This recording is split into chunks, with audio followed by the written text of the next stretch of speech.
Hello, and welcome back to Practically Political. I'm Dave Spencer.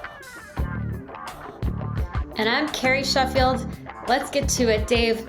All right, so I just came from a ceremony at Capitol Hill where Kevin McCarthy, your favorite speaker, signed into a bill that's going to go over to President Biden's desk, and he says he's going to sign it. And I was struck because you had 33 Senate Democrats, all the Republicans, and 31 House Democrats in this bipartisan bill, very bipartisan, passed this week, and it's to stop the rewrite of the Criminal Code of DC. Do you think we've kind of hit the crest here, and then you have the election in Chicago where Lori Lightfoot, she's out? Do you think that we're finally going to see an improvement of safety in our big cities?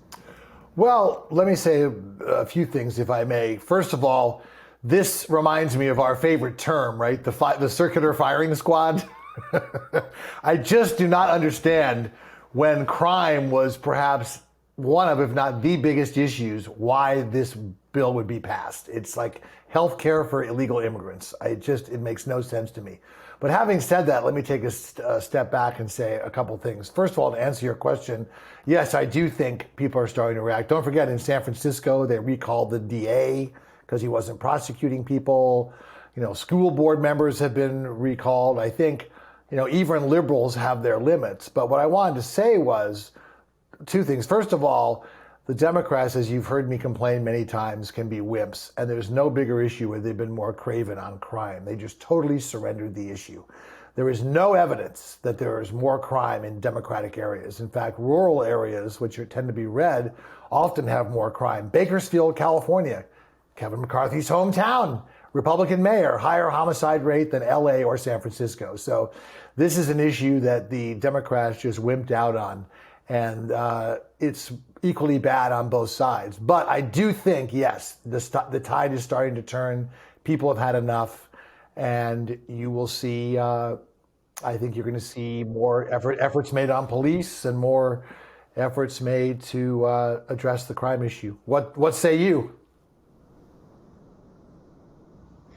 Well, I need to look at those stats as far as rural areas per capita. I'm not sure that that's the case, but I will look into that. But yeah, no, I think this is something we agree on in the sense that, well, it's the most basic function of government is to provide safety.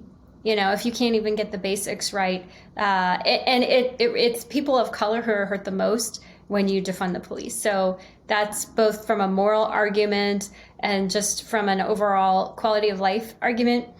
I think it was definitely the right call. And what was interesting at the ceremony was they had a woman, and I spoke to her afterward a little bit. She was kind of the impetus for this bill, at least they introduced her that way. She was a victim of rape, and she was really upset because this would allow rapists out on the street much easier, basically. And she is a Democrat, and that's what was interesting. And she said she's been getting all kinds of heat from her fellow Democrats for speaking out about this. And she worked with the Republican House sponsor on this bill. And she said, I'm willing to take the heat. Well, it's good. And I think, common sense in the end was the rule of the day. And I think that there are if you cross certain lines, just people have a bipartisan reaction.